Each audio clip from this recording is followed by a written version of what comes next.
Live from Liquid Studio Group, it's 3 Men and a Mic with your host, Joe Barron, Gene Belmontes, and the Honorable Javier Montemayor, our closer. 3 minds, 1 mic, 0 filter. Sit back, relax, and enjoy. 3 Men and a Mic starts now. Welcome back to 3 Men and a Mic with your host, Joe Barron. Javier Montemayor, who is absent today, our judge, who's a lawyer, has got a healthy practice, is out today, and yours truly, Gene Belmontes. We've got an interesting show today. We're going to be talking about racism in America, whether or not America is racist or if there are racists in America. Talking about the difference between systemic racism, which I don't believe exists, and individual racisms that we have either encountered ourselves or we see in everyday life, right? Absolutely. Right. Yeah. Joe, had an interesting week, right? Wow, in the 2 weeks from our last show to today. Yeah, very interesting. What did we see? We saw the 5th assassination attempt on Donald Trump, President Trump. Yeah. Saw that happen, and that just shows we have a lot of people that don't know how to shoot. Well, I didn't mean it the way it sounded, okay? Yeah, you did, Joe. They just missed. Or they fake. Well, to me, I think that just shows how much violence is on the left. I believe the Democrats subscribe to violence. Look, every president who's ever been shot was shot by a Democrat or a socialist. So the Republicans aren't shooting anybody. Besides, we own all the guns, we don't miss. So you don't miss. That's right. That's right. But you saw that. That was one big headline that was out there. A little closer to home, UISD, Joe, decided to close 2 schools, and I don't think they're done. I think they need to do some more stuff to be able to get out of this hole that they're in. But there's no shortage of scandal at UISD, is there? No. Did you see? The lady got arrested for falsifying some documents. Right. There's another issue going on at Nye Elementary with some kids in a classroom with a special ed unit. They just can't seem to get out of it, man. At some point, right? You've got to believe that there are more things at play than just financial issues. Yeah. Do I think there's mismanagement at the school district? No, I don't think it exists at that level. If it were, the state would already have been here. They wouldn't have gotten the A rating that they have for their curriculum, and they certainly wouldn't have gotten anything from the Governmental Accounting Systems Board, GASB, or any of the others. And they've gotten that for about 15 years in a row. 15 years in a row. That's no joke. So they're doing that part of it well. But when it comes to the campus level and some of those things, we're starting to see cracks in the facade, right? And we start to see issues. One of our good friends talks about pipeline to prison issue. We see what's happening in special ed, and just kind of a management at a level below that. But at what point do you look up and say, okay, who up there is not watching, right? So. Someone needs to be accountable for it, right? I mean, if it's, like you said, maybe just upper management, maybe all the way to the top, right? So someone needs to be monitoring, looking. Well, right. The responsibility falls somewhere, right? Yeah. And I think once they do a series of investigations and kind of let those things play themselves out, we'll know where the issues lie. And if in fact it is at a campus level, then we need to address it there. If it's a process or a procedure level, maybe a step higher, we need to address it there. Correct. If it's at the management level, at superintendent and that level, executive administration, then those need to be addressed. If it's at the board level, right?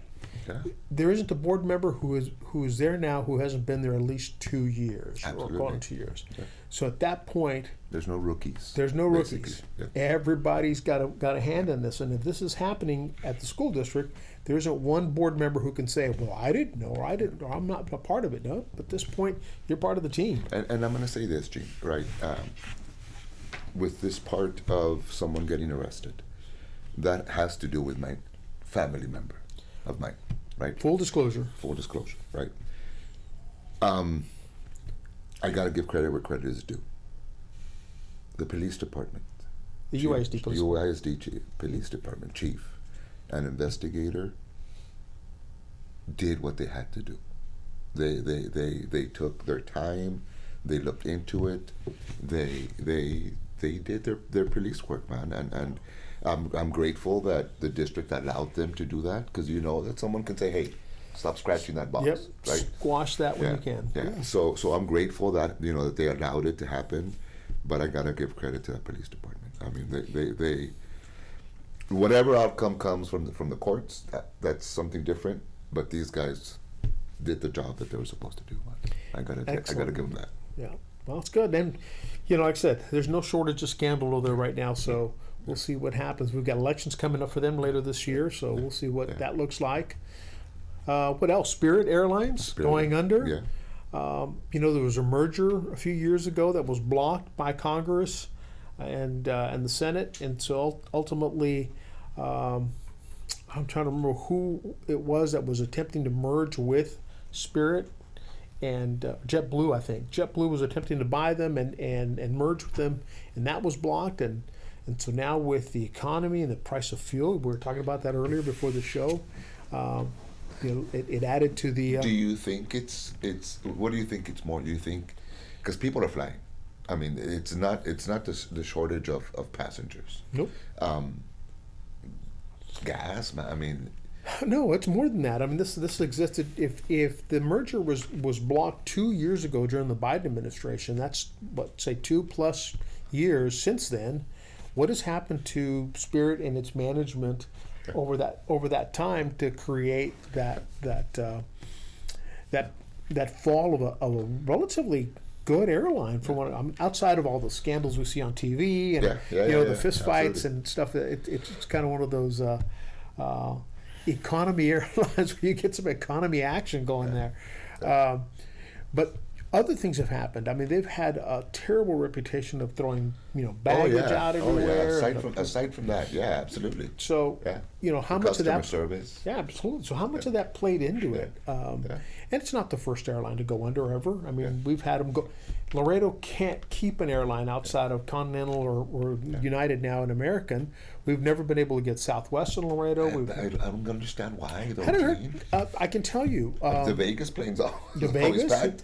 Vegas planes are always packed, but the Vegas plane to Los Angeles failed. Yeah. The one to Orlando, gone. Yeah. I think we had one to Monterrey at one time, or Mexico City. That's gone. And so we've had all of these issues happen. But I think that in my opinion, is more attributable to the consumer. When I was on the airport advisory board back in the 90s, 98 to 2002, I was on the airport advisory board. We had a meeting with Herb Kelleher, who was then chairman of Southwest Airlines. And his response to us was, why am I going to make a multi-million-dollar investment in Laredo, Texas, when the vast majority of your flying public drives to San Antonio and gets a plane here, and I can capture them from there. And unless you're going beyond and you're willing to do a stopover or multiple stopovers, you're going to continue to come to me here, and I'll give you a direct flight to wherever you want to go.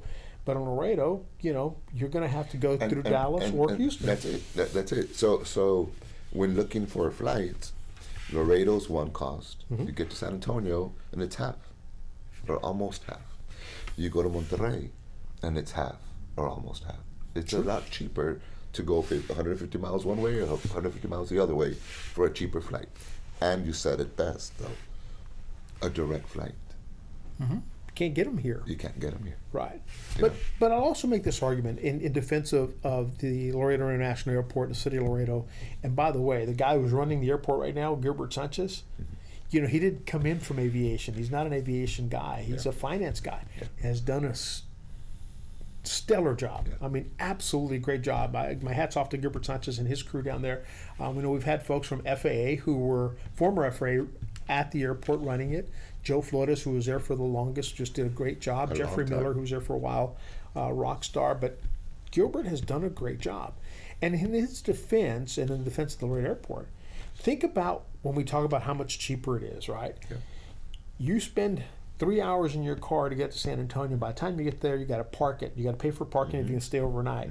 If you got to get up early in the morning, you're going to go get a hotel. At what point does all of that make the flight out of Laredo, even though you're inconvenienced by an extra stop or two, cheaper?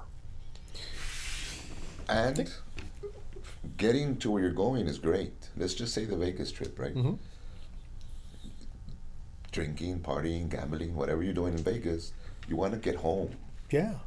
You know, you don't want to drive those 3 hours. That's right. You know, that's the inconvenience that comes with it, right? That's right. So what's that worth to us, right?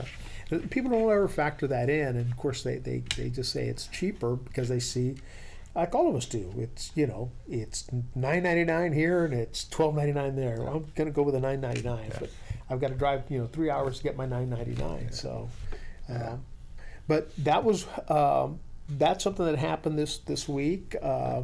What else? Corpus Christi announcing that they're almost out of water. That by the end of the year, maybe next year, they'll be out of water. And Laredo's not far behind. I think that topic came out in the newspaper. It's about Laredo. I think our mayor is addressing that issue. They are. I've been involved in secondary water and the search for water. I was chairman of the Waters Issues Committees on the City Council. Prior to that, I was very much involved in studying where secondary water would come from. I've been at this for a while. And I often say, chump don't want to help, chump don't get to help. No. I'm not somebody who they ask, but I've seen it all. I've seen all the studies. I've been involved in all the studies. I have a tremendous amount of input to give them. But again, that's a story for another show.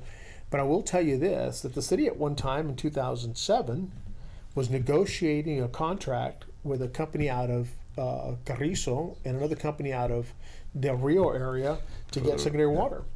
And it was my colleague, Dr. Landick, and Mike Garza and those who voted in favor of El Pico water plant and killed that secondary water project, even though we were pretty close to signing a deal.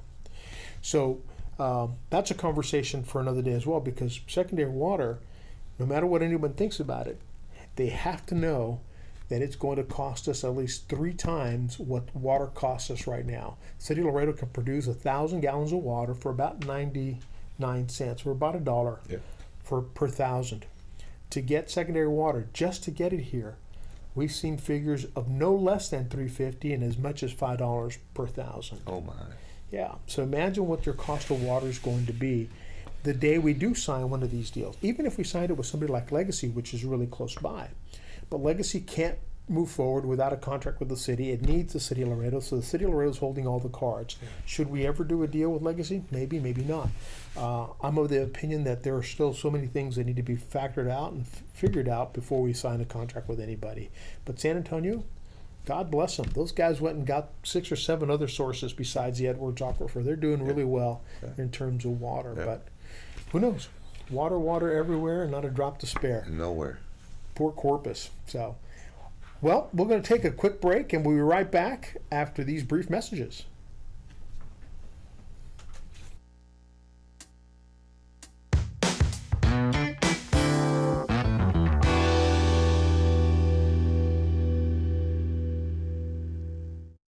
Life is full of great moments, special moments, shared with friends, family, and loved ones. But for some, pain deprives us from fully enjoying these moments. If chronic pain is keeping you from fully enjoying life, there is hope. Hi, I'm Dr. Marta Martinez. At Advanced Spine Pain Solutions, we're dedicated to treating our patients with the most advanced and compassionate care possible. Visit us for an evaluation and let our experienced staff help you get back to living a pain-free life.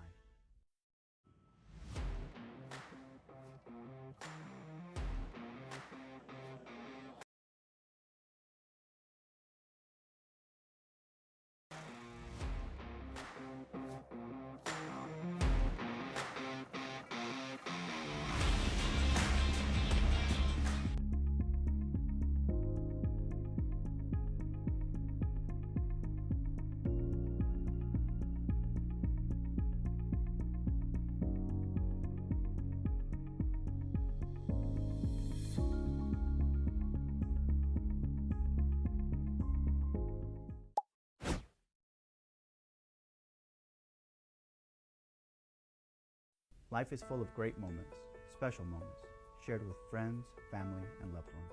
But for some, pain deprives us from fully enjoying these moments.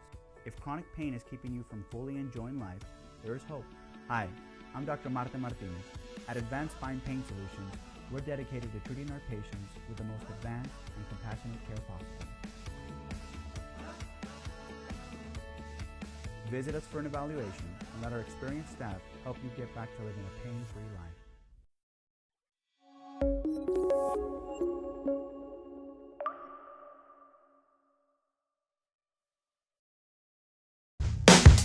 Healthy discussion of last week's event, but the hot topic for this week, Joe and I got into a debate the other day about racism and whether or not, I had asked him, do you think America is racist? Or are there racists in America? In other words, is this a systemic thing?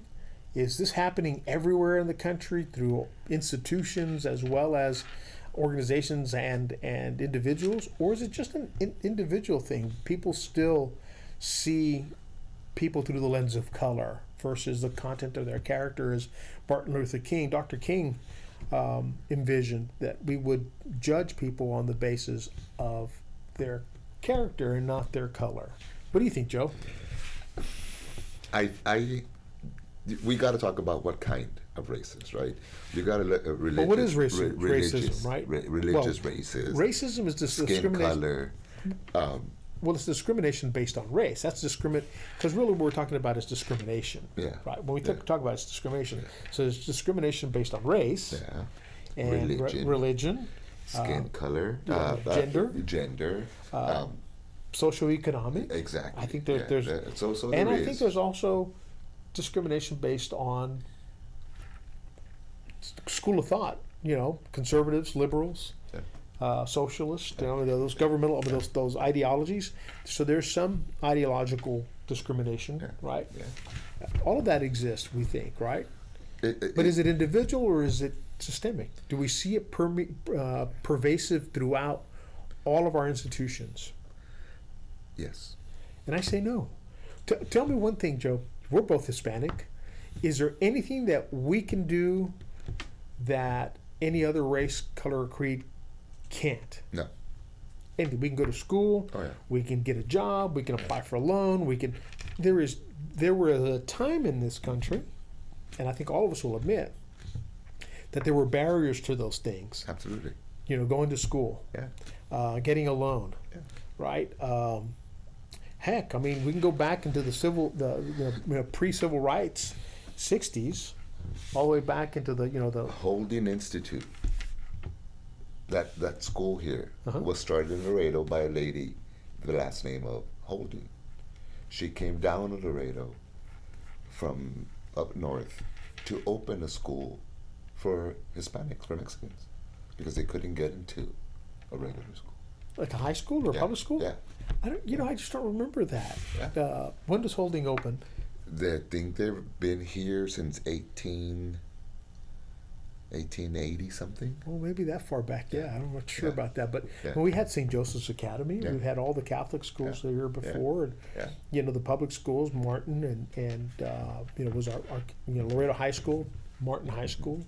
But again, going back to whether or not it's pervasive through institutions today, my answer is no. I can't. I don't see it. I think the institution I think the people running those institutions.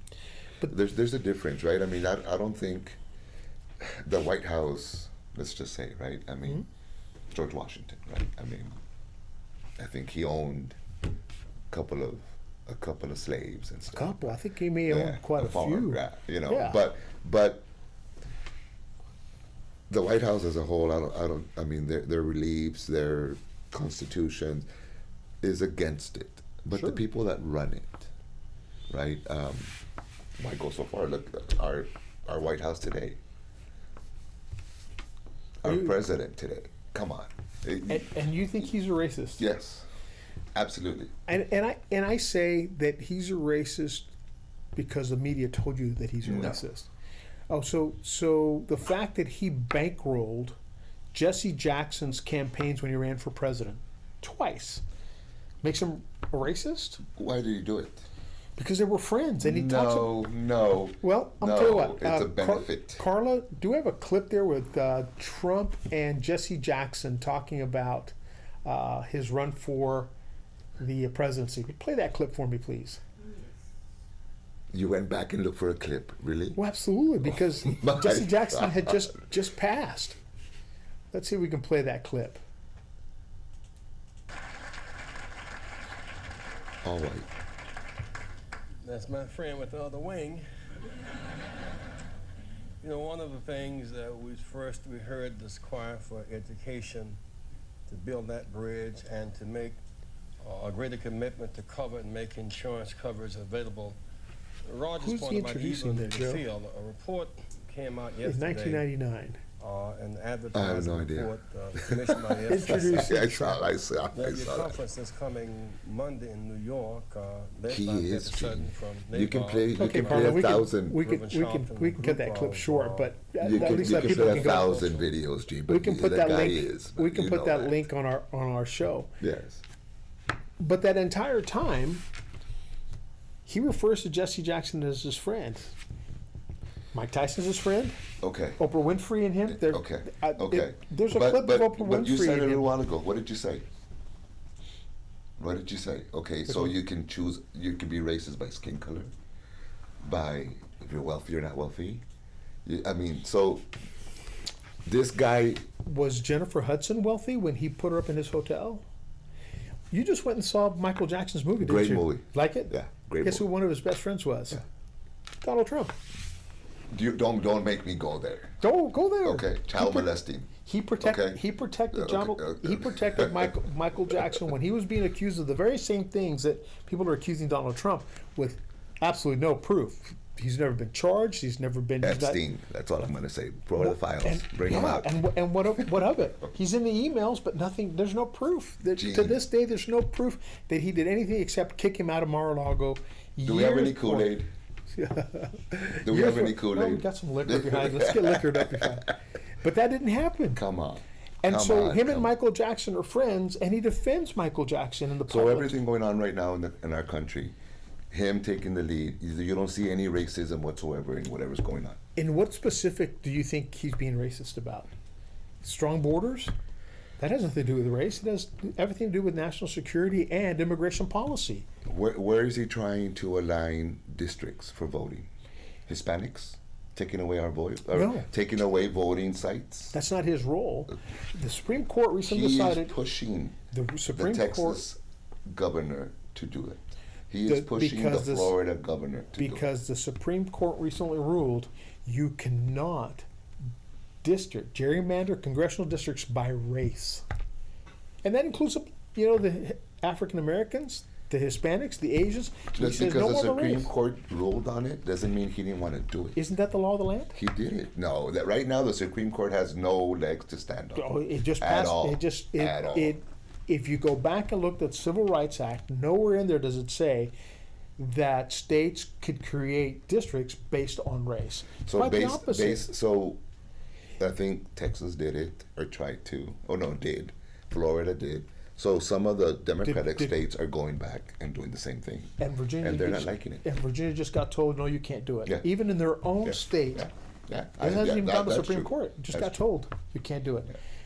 But you want to? Somebody said, well, Texas started this. No, we didn't. Maine has no Republican representation whatsoever in Congress. Zip zero. Yet 43% of the people in Maine voted for Trump in the last election. So why don't we have at least one rep Let's there? go back Rhode and ask Island. all these 40 people, Vermont. 40% Connecticut. about regretting their vote now. None of them regret our vote. I mean, Come on. that's a myth. Come on, Gene. That's a myth that you all continue to promulgate out there, that somehow or another we regret voting for Trump, Tucker Carlson, because he says it. Oh my Come on, goodness! Just- Gene. Come on. His bone to pick with the Israelis. That's his own fight. Let him go. He doesn't like Catholics either, so I have a bone to pick with that dude. So he's not part of my tribe. And if There he you were, go. we'd put him on a horse, paint him, Yeah. and send him backwards and send him down the road. We'd send him over to Fort Huachuca, let him get taken care of over there. But But going back to racism, to discrimination, to really. discrimination. Yeah, I think it exists individually. I think there are people who are racist. I think people cannot, for the life of them, look at anything other than through the lens of color, or White supremacy, yeah, I the mean, greater race. absolutely sponsored by the Southern Poverty Law Center, right? You know, you have plenty of money from those guys to create racism, right? Yeah.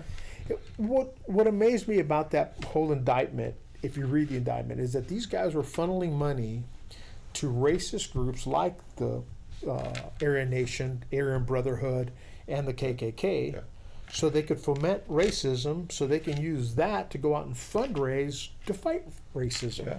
So it becomes about money and not about racism. At the end of the day. At the end of the day, that's what it was. And, you know, that's a shame because a lot of people really looked up to the Southern Poverty Law Center as a, you know, a knight in shining armor, light on the hill, fighting, you know, racism and discrimination. And here they are fomenting it. Didn't an actor give them like $1 million? Just George Clooney. George Clooney. Our good friend Batman gave him $1 million. Say, here, go fight. Ocean 17, I guess, of that one. Yeah. But again, I was going to go to this point here. I think that there are people who look at things through that lens, who for the life of them can't judge people on the content of their character. They can't judge somebody for who they are. They see only race, or they see only gender, or only orientation, sexual orientation, or religion. Yeah. They can't see past the fact that individual Two things. is a person, is a human being. Two things that in my mind, right? Like, number one, and I had lunch today with my niece. It's her 8th. She's 8 years old today. It's a great age, right? They ask all the right questions. Man. So we had the conversation. We talked about the podcast, right? She goes, like, what's the subject? She's very smart. We said, right? And she goes, oh no. She goes, I hate people that are like that. Yeah, I think we Right? should. An 8-year-old, right? Absolutely. Talking, right? But I asked her, and I was going to ask you this too, right? Are we born racist, or are we taught racist? Oh, Joe, I think you just hit it on the head. I think it's a learned behavior. I think it's a learned behavior. Babies don't understand this. They don't come out of the womb saying, "Oh, my doctor's Jewish, or my doctor's a female, or my doctor, is gay." Babies don't come out of there judging people by anything other than, So they pick up what they see at home. What they see at home or what they see in society, on TV. I agree. I think we're conditioned to do certain things. But, there are subtle things that people, I recognize that there are subtle things that we do as humans that, in my opinion, are considered, racist, discriminatory, or biased. You're walking down the street, right? And here come a bunch of guys, with blue shirts on, blue bandanas, low, pants hanging low, kind of walking kind of funny. Do you move to the other side? Yeah. Right. Lock your door. Lock your door. Right. I mean, those are biases that we're growing up with, but or stereotypes that we've been conditioned to see. The reality is that they probably walk right past them. And they wouldn't say a word to me other than maybe one of the yes. But now we go to the conversation, right? Like, what's the greatest gift that God gave us? No, that love and peace. No, it's free will. Well, absolutely. Right? So if you're seeing this at home, right, and you're 15 years old already, I think you can make up your mind about what you can or what you want to be or you don't want to be. Sure. Right. So it's just a very broad subject, Gene. This thing about racism. It's a hard subject because again, you and I, we don't feel that way. Yeah. About anybody. I mean, I have friends of all persuasions, all race, colors, and creeds, and orientations. I have family members in those groups as well. At the end of the day, I see them for who they are. They're just human beings. They're friends. Yeah. And as a person who's been involved in customer service and in sales and in public service, you view everybody with value, and you give them the benefit of the doubt. And you can fool me once because I'm going to let you because I trust you, but you're not going to fool me twice because now I have an experience that I can judge you by. Yeah. It was never about your color or your race or your religion. It was about the actions you took while we were interacting. And at that point, okay, now I have a reason not to like you, but it's because of an experience, not because of anything that you can't change. And I learned early on in sales, because I've been in sales all my life, at one level or another, most of them in management, that when a salesman walks into a room, the person who he is going to sell immediately judges him on several items, right? And there are 3 things that you walk into, right, that you're not ever going to be able to change. And that person is going to judge you on those things. He's going to judge you on your physical appearance, right? I mean, whether you're fat, skinny, tall, bald, facial hair, no facial hair, and you can probably change the facial hair, but you can't change the others, assume. He's going to he's going to judge you on your gender, is it male, female, right? He's going to, and he's going to judge you on your skin color, your race potentially. You can't change those things. So when I go out to sell, the things that I'm already prepared to deal with are issues that relate to what the customer needs, what his pain points are, and how I might be able to bring a solution to them. I'm not going to concern myself with the things that I can't change. What things can I change? Well, I can change the way I dress, so I can show up professionally, well groomed, ready to go. I can change the level of my knowledge, right? So I can study up on his company and mine, so I'm prepared to go and offer. But the other things I can't worry about, because at the end of the day, if he is a racist and he doesn't like Mexicanos, or he doesn't like men, or he doesn't like... You're dead in the water, man. Yeah, I'm dead in the water. Or he doesn't like guys who've got a little extra because we like hamburgers on them. What am I going to do? At that point, those are things that I'm not going to be able to change, and he's welcome to judge me on that. But at the end of the day, I can provide him a solution for his, service or product or whatever it is that he does, and I'm a benefit to him. I add value to what his company does. If he's able to look past those 3 first things, I might be able to help him, and we might be able to develop a great relationship. Well, guess what? Over the last 40 years that I've been in sales, even longer, 45 now. Wow, I'm showing my age. You're saying you're I've met, like I said, a diverse group of people, and in public life, the one thing as a salesman that I've understood, the first thing you have to sell is yourself, right? Do you see yourself, let's just say you're in a crowded room, right? And you don't know anybody, but there's white, black, Hispanics, Chinese, everybody's there. Mm-hmm. Do you see yourself being drawn more to your own race? Or is it just the person that smiles that you're going to go say hi to? Yeah, for me, and again, I can't speak for everybody else, and I think there is something to be said for that, because I have seen, I had a couple modelos with a friend of mine who just retired, and they started a Mexican-American group at college, competed against the Greek houses and stuff. And, you're right. When he says that when they all started to congregate, they would all kind of move together. And even to subgroups, right?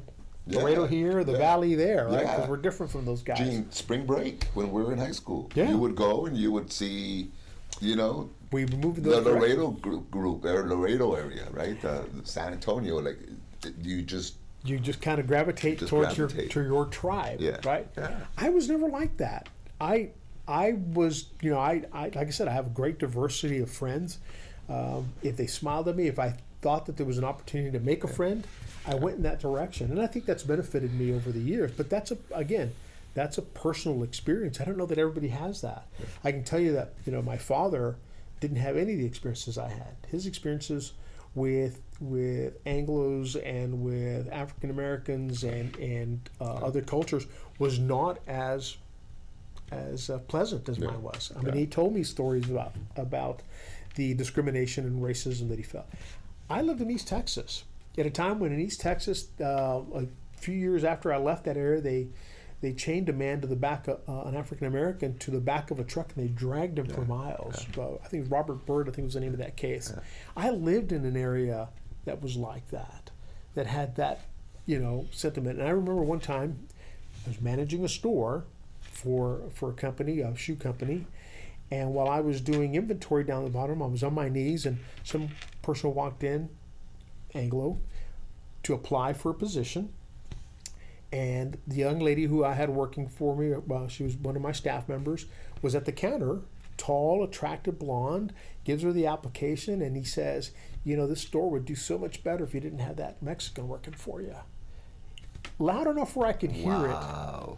And so I, got it from my crouch position where I was labeling shorts, and I grabbed the application. I remember looking at it, and it goes, I'll be taking a look at applicants later this week. I'll let you know, and I threw it in the trash can. Wow.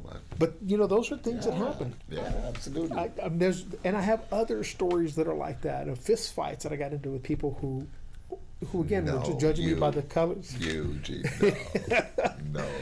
I have this reputation of being a peñonero, but not like that. I mean, I didn't want to be, but I just got drawn into those things.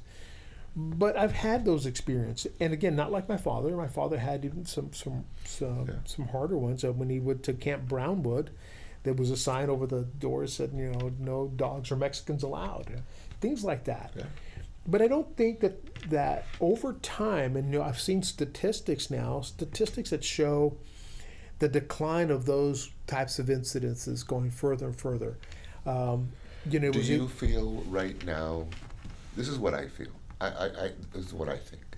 I think there always has been, and for a long time, it was kind of hidden, right? I mean, the KKK, right, wearing those masks. Yeah, darn Democrats, I tell you. You're behind the mask, right?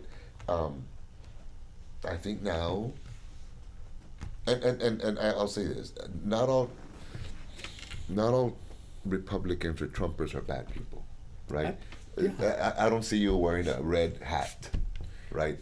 So I have one, Joe, but it says London Olympics on it. There you go. Okay, full disclosure. but I think right now they're not hiding anymore. It's not a corner talk anymore. It's out in the open. I mean, people are not afraid or brave enough now to show their real hate. Well, and that's sad, right? Because before, at least you hid it before.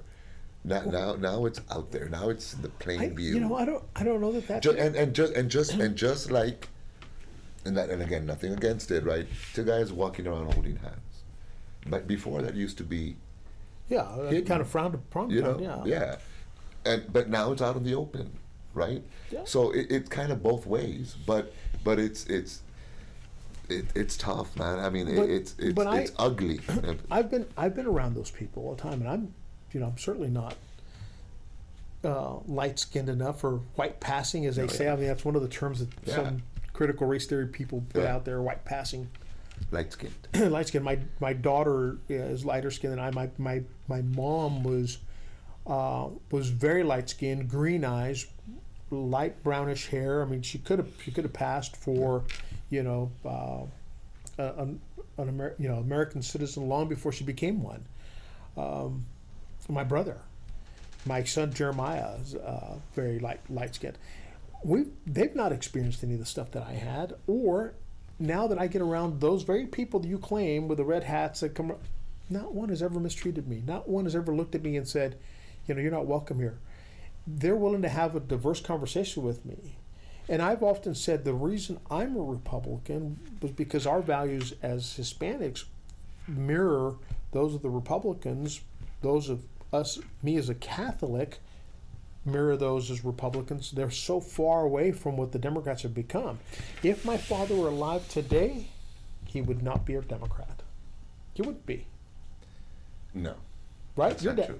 That's not true. You're saying your dad would have been a Democrat today with all the left? I mean, moderates like myself have no home in either place. So okay. So watch. Let's the extremes on the left are so much greater. No. The extreme Republicans just. We're not shooting anybody. Okay, watch.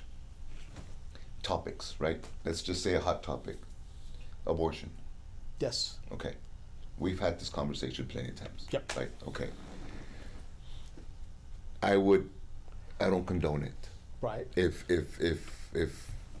my son were to come and say, hey, you know, she's pregnant, whatever, you're crazy. You did it, that you're having it. But that's my house. Right.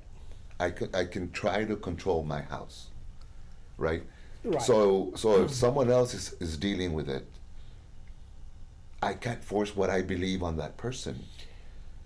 I can say, hey, don't do it. I can try to convince them otherwise or whatever, but I'm not going to judge.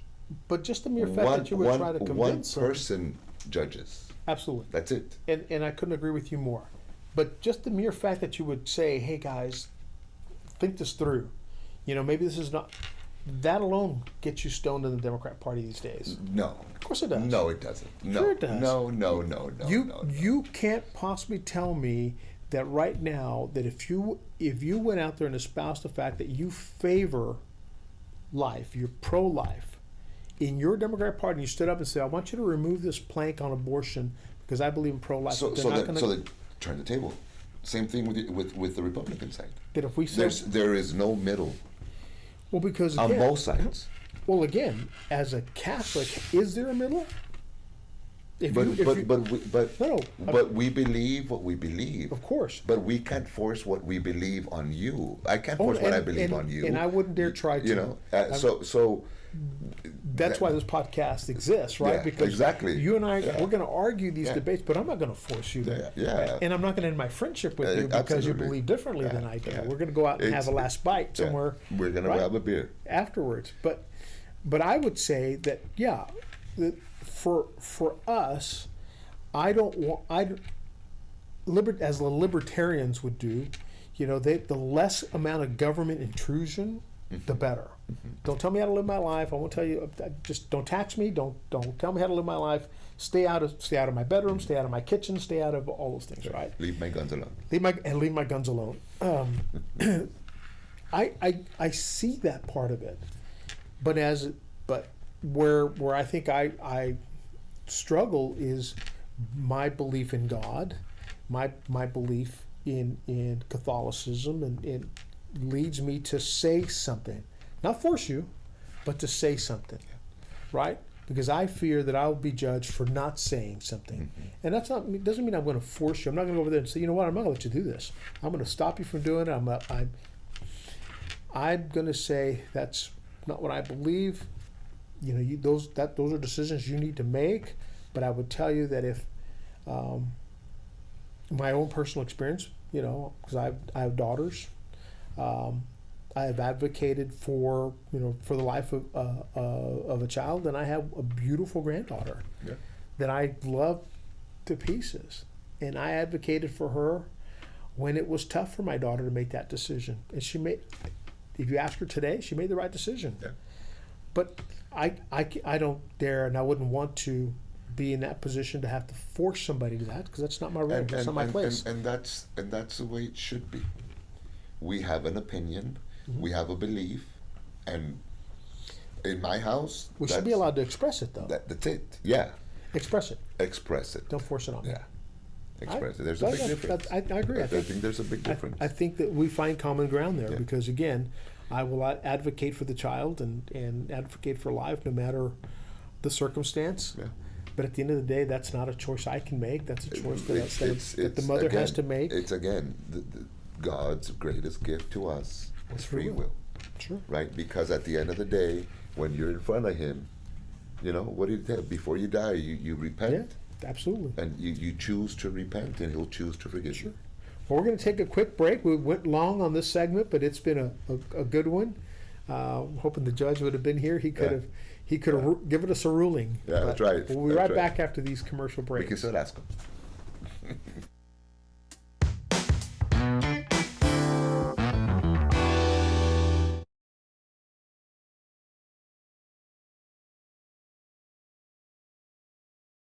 Life is full of great moments, special moments, shared with friends, family, and loved ones. But for some, pain deprives us from fully enjoying these moments. If chronic pain is keeping you from fully enjoying life, there is hope. Hi, I'm Dr. Marta Martinez. At Advanced Spine Pain Solutions, we're dedicated to treating our patients with the most advanced and compassionate care possible. Visit us for an evaluation and let our experienced staff help you get back to living a pain-free life.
So in the break, Joe and I begin to discuss, how we kind of went off the rails there a little bit. Just a little bit. The subject matter being racism or discrimination. But we were talking that I believe, and this was my position coming back to the issue of discrimination, racism. I think that there are people who are racist, and I believe that there are people who maybe even take pride in discriminating against people for whatever reason, if it makes them feel better for their own insecurities. But the country as a whole has done so much to erase that. Slavery was never an original sin to the United States. Slavery existed well beyond the creation of the United States, and only 5% of all slaves ever made it to the United States. Most of them went elsewhere. And oftentimes throughout history, going back Mesopotamia, places like that, often their own cultures enslaved themselves. The Mayans, the Aztecs all had slaves from conquered tribes, right? But the U.S. has done as much as I think any nation has to eradicate racism and discrimination based on those things that we cannot change. And it's gradually happened, Sure. right? From allowing women to vote. Oh yeah, suffrage. Slavery, ending slavery. Ending slavery. So it has gotten better. Are we still the best country in the world? Are we still the best nation on the planet? Because there are people out there in this country today who say we are not, based on the fact that they believe that we are a racist nation, or that the sin of slavery can never be erased. I don't know if we're the best country in the world. I don't see anybody from Connecticut trying to get down to Guatemala. Yeah. I just don't. I think we are the greatest nation on the planet. We still are. We're head and shoulders above all the others. Okay. Okay. And no matter where you're from. Okay, let's just go Marine or military. Number one in the world? Absolutely. Okay. Education? Somewhere in the middle. Way at the bottom. I wouldn't say Way so. at the bottom. Do you think that somebody in Uzbekistan is getting a better education than Healthcare. America? Better than any other place on the planet? Where are you going to get... Free healthcare? Free healthcare doesn't make it better healthcare, Joe. Free is not always better, Joe. Really? Yeah, really. You want to go get your appendix taken out and all that other? Have at it. I'm not going to do it. Free doesn't make it better. So healthcare in America, I think. But not all doctors in all that other are bad. No, I'm not saying that. But not all doctors are bad in Laredo. Yeah, but it's very expensive. Well, insurance is crazy. Well, that's medicine. Insurance is crazy. Medicine is good. So, we gonna compare best country in the world? Or I still think we are. I don't see people from other countries going to Canada to get health care, or even the Brits. They have free health care, socialized medicine. They're not coming to. They're looking to get out of there. Are we leaning towards a dictatorship? No. No. I don't think so. Our Constitution has been strong. We're celebrating our 250th this year. Yeah. You know, we have sort of survived longer than some other constitutional republics or some other republics. Yeah. I don't think there were constitutional republics. Yeah. I think the combination of the Declaration of Independence and the Constitution taken together, those two documents make it hard for us to ever Check and balance, basically. yeah, absolutely. And again, you look at who we've passed up in terms of civilization and you know, better lifestyles. Yeah. We've passed up nations that have been around for Yeah. thousands Yeah, of 'cause years. we're I think we're the new kid on the block compared to Yeah. other nations. Yeah, I think we are. The only thing is leave the Gulf of Mexico alone. Okay? The Gulf of America. No. Well, Leave it alone. Joe, Okay, that's racist right there. Well, Okay, trying to let me, the Gulf of Mexico let into me a gringo. see. Let Don't me do see. that. Let me see Don't how do this that. makes sense. So, what continent are we on? It doesn't matter. It Answer the doesn't question, matter. Joe. It Answer the doesn't question. What matter. continent are we on? It doesn't matter. North America. And what do we refer to that strip that connects us to the other continent, which is what? Oh, South my America? God. What's that one called? Central America. Doesn't matter. So if it's North America and South America and Central America, why isn't We're that the the new Gulf kids of in the block. America? Why are you going to go change a name that's been longer than we've existed? No, it wasn't. The French were in Mexico in 1860. Leave it alone. After the Battle of Puebla, because today's Cinco de Mayo, Cinco de right? Mayo, that's Cinco right. de Drinko de Mayo, Drinko de Mayo. On Taco Tuesday. After the Battle of Puebla, right? Who controlled Mexico for the next 5 years? France.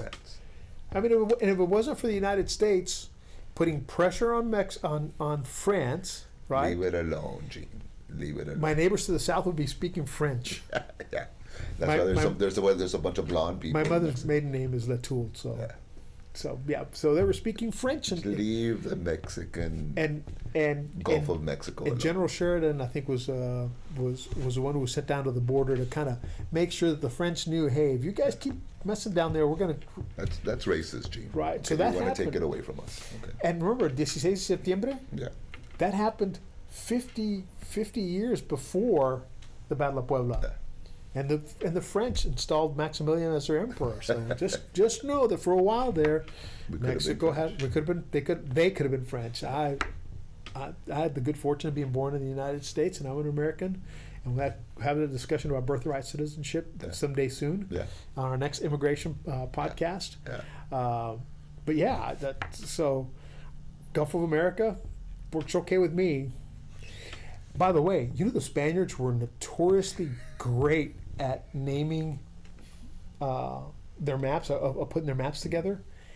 However, they won't admit that they made one mistake in Texas. If you go to Austin and you look at that river that runs right in the middle of Austin, and you go 90 miles north and you go to that river in Waco that runs through the middle of the town, you notice two distinct things. And now more so with drone and aerial photography, the Brazos River is red. It looks red mud. That should have been the Colorado River. The But Red whatever, River. but for whatever reason, the Spaniards named the Brazos River the Colorado. And if you look at the Colorado, it looks like it has a bunch of arms everywhere. That should have been the Brazos. Really? But they refused to flip them back, and that's my story. I'm sticking to it. That those guys didn't want to change those. So that has nothing to do with the Red River rivalry. no, that's further north. The Red River is all the way over in Dallas. Yeah. That's between us and the Oklahomans, and that's when we talk about Border Patrol. I think they're guarding the wrong border. That's right. I think they ought to be guarding the border That's with right. Oklahoma. Yeah, that's right. Keep Keep those 'em guys over over there. That's right. All my friends at UT will agree to that. That's so right. That's right. I don't know about Keep my 'em Aggie over friends, but my UT friends will. Yeah. So again, going back to that subject of racism, I think that our country is still the best nation on the planet. I don't see people fleeing this place in droves. I can see them fleeing California to Texas. Yeah, New Yorkers are going to Florida. You had to go there. I had to go there because Gavin Newsom over there, God dog it, that guy is That's a your new wreck. president. That's going to be a president. You know that. Not for us, it's not. It's Are going to you be a kidding me? president, right? Nah, Marco Rubio is already taking care of Spirit Airlines. He'll move over and take care of. He'll be taking care of the country the next couple of years. He's ready to go to Cancun. God, that guy's got so many titles on him already. Pobrecito. I again go back to that. America, greatest country in the world. No? Yeah. That way? It has its- it has its goods and bads. Of but course. but we're free, you know, we're safe. I mean, For the most part, compared to other places, Joe, you and I can have a podcast where we openly criticize the government, the school board, the city government, county, and nobody's going to wait for us to arrest us when we get out. well, we don't know that. Well, Okay? it's those true. those 200 new I don't- agents here might be outside waiting for us. They're here for other purposes. They're here to get all the getaways. Unless you got away, Joe, I don't know. I'm here legally. My papers are good. I even have my COVID card, so in case somebody asks me about I'm that. carrying around my passport just to be safe. Come on, Joe. You mean you're not? You don't have it with you? Heck no, I have a real ID. I have that Yeah. real. I just got my driver's license renewed, and 10 I did it years? Yeah, 10 years, and I got it, and I was still fortunate to do it by mail or by internet on the internet. Yeah. Some folks have to drive. Yeah. I believe that there are people who reach my age that should be taking a driving test all over again because there's some people in this town that cannot drive. Don't say it. Don't say women. No, I'm Okay, gonna say don't say women. women because that would be racist. No, that's misogynistic. You know, Yeah. I did see somewhere on the internet the other day a guy gets pulled over and they're giving him a sobriety test and he says, "How many drinks have you had?" The guy says, "About 12 beers, 3 shots, a couple kamikazes and stuff." And the police officer says, "Well, that's still no reason to let your wife drive." Yeah, okay, that's There, I said it. Yeah, you But went I there. saw it on the internet. That's went not there. original. You So, went there. I went there. Great podcast, man. Yeah, it We did. was. We'll be right back with our our segment, the last bite. And when we come back, before we get to the last bite, anybody have any questions? Anything they want to share on the anything coming through that they want to comment so we can answer? We'd be happy to do it at that time. So we'll be right back.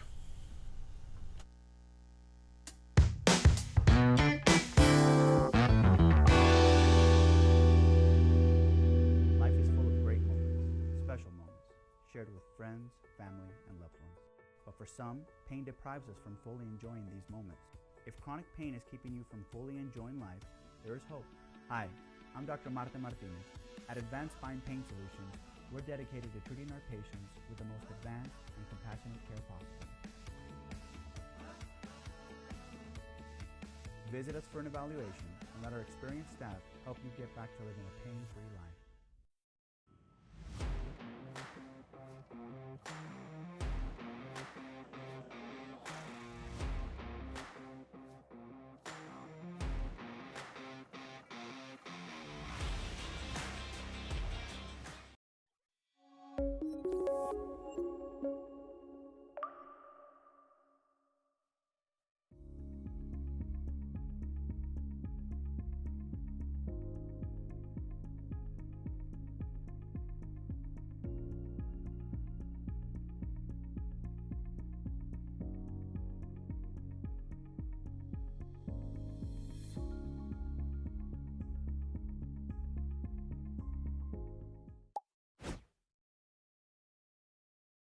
Life is full of great moments, special moments, shared with friends, family, and loved ones.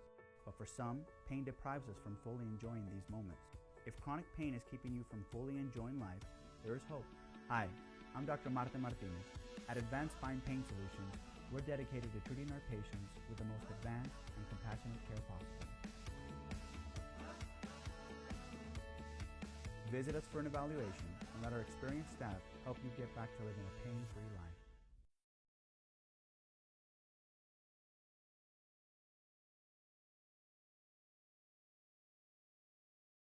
Back with our segment, the last bite, 3 Men and a Mic. We're short Javier Montemayor today, so he wanted to cover a topic about venison, and we're going to save that for him. So we'll probably have a quick discussion about the one thing that I just every time I'm out of town, besides pizza that I love going to, is a chicken fried steak. Where can you get a chicken fried steak in Laredo that's worth its weight in gold? It's been a long time. In Laredo? Yeah, it's been a long time. Just anywhere. There used to be that place in Zapata What was it called? El Paraíso. El Paraíso. Still there. But is it still good? I keep hearing it's not. It's, well, you know, my daughter-in-law's from Zapata. Her family's from Zapata originally. Yeah, still good. Good. Except they do something kind of weird to it at one of those places. I don't know if it's Paraíso, the other one. They put a slice of cheese on top of it. Oh no. Oh no. No. Yeah, I say no. No. No cheese. A chicken fried steak should not have a slice of cheddar or Velveeta or whatever on it. That's just wrong. That's like, I even asked for the gravy on the side. you even ask for the gravy on the side. I want that thing smothered in gravy so that when next time I do a blood test, that's all they get. That's all Yeah, they the get is gravy, gravy. Yeah. Rochas. Rochas has a chicken fried steak that will knock your socks off. Really? Absolutely, they do. I go over there for the fish. I've never had their. Really, you go their for the chi- for the Catan or the Catan. Really? Yeah. Any good? Yeah. I I love a good chicken fried steak, especially when I'm in places where I know that that's kind of their thing. But a good chicken fried steak, Charlie's Corona has a good one. Yeah. It's not, you know, phenomenal. It's not out of. It's not. I don't. I think Rochas has the better one. But in town, I can't find another place. Charlie's is your steak and shrimp. That's Steak your and go-to. shrimp. Yeah, the T-bone that they the have there is yeah. pretty good. Yeah. I've seen some T-bones that were so thin they only had one side. Yeah. Yeah. Yeah. También. So, but yeah, chicken fried steak. I think Rochas, and then out of town. Oh man, there used to be some places like in San Antonio and Austin that were just great for chicken fried steak. But you know, I don't know. I've never gotten one at the Longhorn Steakhouse, but I think they have one there. They do. Or I've at never Texas gotten Roadhouse, it. never gotten it Yeah. either. Yeah. But are you chicken or are you steak? Oh no, it's got to be steak. Yeah. Chicken fried chicken. I mean, Yeah. why not just go to Chick-fil-A at that Yeah. point? Yeah. Yeah, Exactly. it's got to be chicken fried steak. Exactly. Yeah. You know, my chicken fried steak fast food experience the other day was absolutely awful. Where? Dairy Queen and Freer. Oh. I got those, you know, those chicken steak fingers. Yeah. Oh man. Yeah, Yeah. That's just. Yeah. Yeah. Poor Dairy Queen. absolutely. I think, you know, you go see the doctor after eating those things just to make sure you're okay. And what makes the chicken fried steak is the batter. Absolutely. The batter. How do you make a good crispy batter? Yeah. What's the I don't secret? know, a little spicy. That too. Yeah. HEB has a frying flour that has all the herbs and spices on it already. Really? Absolutely. So all you got to do is season your meat just a little bit. Don't overdo it because it can come out salty. But in that flour, when you're dredging it, right before you put it in your egg wash and then into the flour to get your batter going, your crispiness, I add a teaspoon of cornstarch or baking powder, Okay. and that adds to the crisp. Okay. Was back in the day, I mean, grandmas, right? I mean, they would crush the crackers. The crackers, The the salty crackers, yeah, right? absolutely. You were there banging the bag, you know, to get those things crisp. Yeah, with the rolling pin yeah, as and well. then the egg too. Oh yeah, I mean, Yeah, those recipes are gone, though. Gene. they are. You know, and truthfully, a milanesa is just a lightly coated chicken fried Yeah, steak. that's Right? it. Yeah, basically, yeah. But I like a chicken fried steak. I want a nice crispy crust on it, Yeah. peppery gravy. I make a great gravy, I think, if I say so myself. Love to cook, as you well know. Yeah. Brown or white? White gravy. Yeah. Yeah, for chicken fried steak, absolutely white gravy. Yeah. No, and you know who used to have one, and I haven't had it there? Luby's. That's right. Because they also had that great fried fish. Oh, yeah. Luby's. Yeah. That's one of my favorite places. Yeah. Yeah. Yep. But yeah, I like a good chicken fried steak. Artery clogging, you know, No. that's the kind of chicken That's fried the food steak it's the best.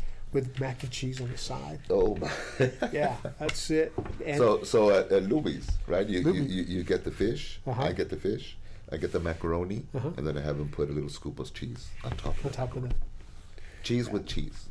and that's why we are needing exercise Hey, every day. we're happy. I'm happy. But we're happy. Yeah. Yeah.